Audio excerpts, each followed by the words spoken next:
Hello mga ka-YouTube, tayo ay gagawa ng isang project na mahirap sa bungo. Ayan.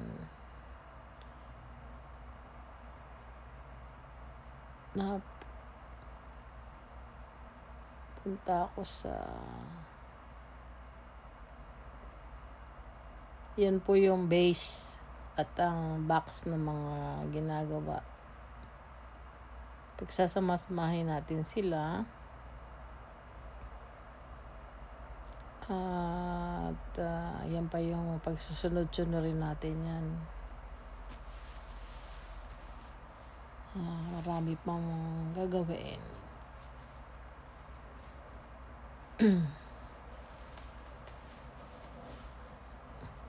Yan na, lalagyan na natin siya ng takip. After matapos ko ang base niyan, yan yung yung compass. Paiba-iba yung ginagawa kasi ayan na po siya. Lalagyan natin siya ng paa para hindi and then yung stick nilagay natin, yan yung diyan magbabalance yung plane. Ayun ang gumagawa na tayo, nagpo-form na tayo. Yung buntot ng airplane, the tail, ayan, and the pilot.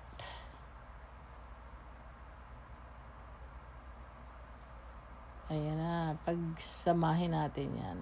Ayun, nakikita nyo na yung tail niya. May pilot, ayan.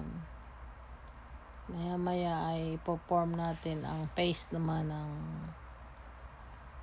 airplane at yung balancing niya. Ayan na, lapit nang mayari. Yung propeller naman, yan, yung LEC. Yun, ganun lang ang paggawa ng isang project. Ganon lang po. At itinutuloy ko po ang paggawa ng aking paanan ng airplano. Ayan. Ayan na po siya. May paana. Yan po yung balancing. Kompleto na siya. Try natin ikabit. Ayan, ganyan na mangyayari dyan. Yun. Pinifigure it out ko pa kung paano ko siyang ilalagay. Ito na yung yan yung magsuswing.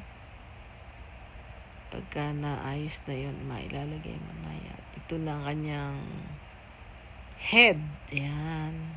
Yun. Paiba-iba yung ginagawa kasi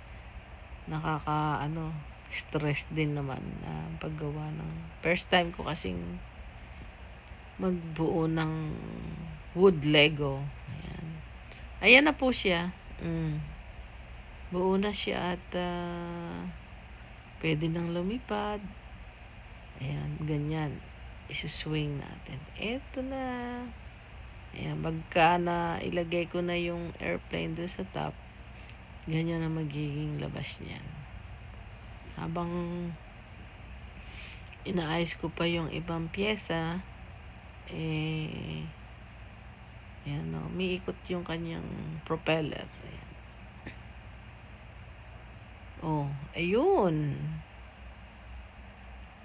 Nakakasaya ng puso dahil nabuo ko siya. First time kong nagbuo, akala ko hindi ko kayang gawin. Kaya pala. Mauulit. At ayan na po ang aking DIY